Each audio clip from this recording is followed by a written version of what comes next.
están, gentes de YouTube? Estamos aquí con un nuevo video para el canal y hoy vamos a hablar de mi fidget spinner. ¡Qué belleza!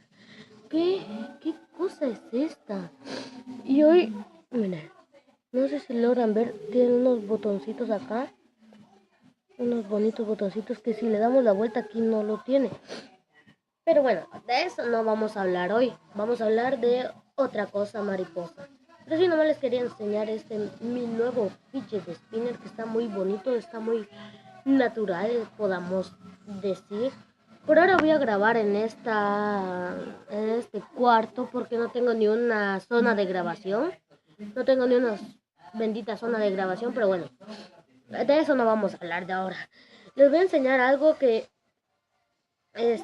voy a hacer en todos los videos para YouTube. Todos mis videos los voy a hacer esto. Voy a poner una foto de mi fidget spinner por acá, de este tamaño. A una esquinita voy a poner una foto de fidget spinner, pero va a estar en todo el video. En todo el video va a estar. Bueno, después de la intro va a estar ese video mientras que voy a estar haciendo el video. Para valga la redundancia.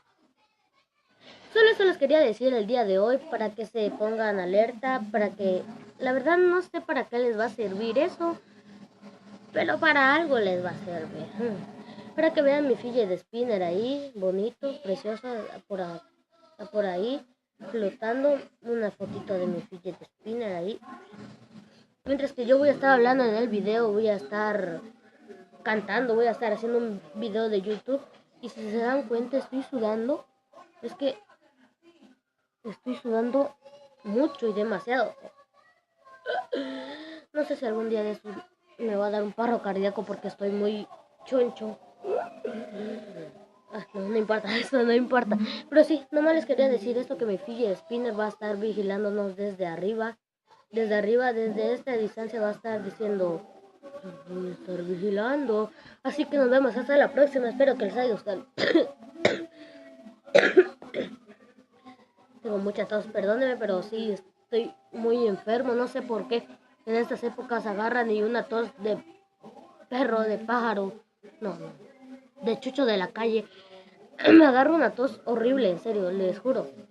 Pero sí, les voy a decir, mi fidget spinner va a estar vigilando cada video, solo era lo único que les iba a decir en este video. Espero que les haya gustado, espero que le den su like, espero que se suscriban y nos vemos hasta la próxima. Adiós. Bueno chicos, espero que les haya encantado el video. Nos vemos hasta la próxima. Adiós. Adiós.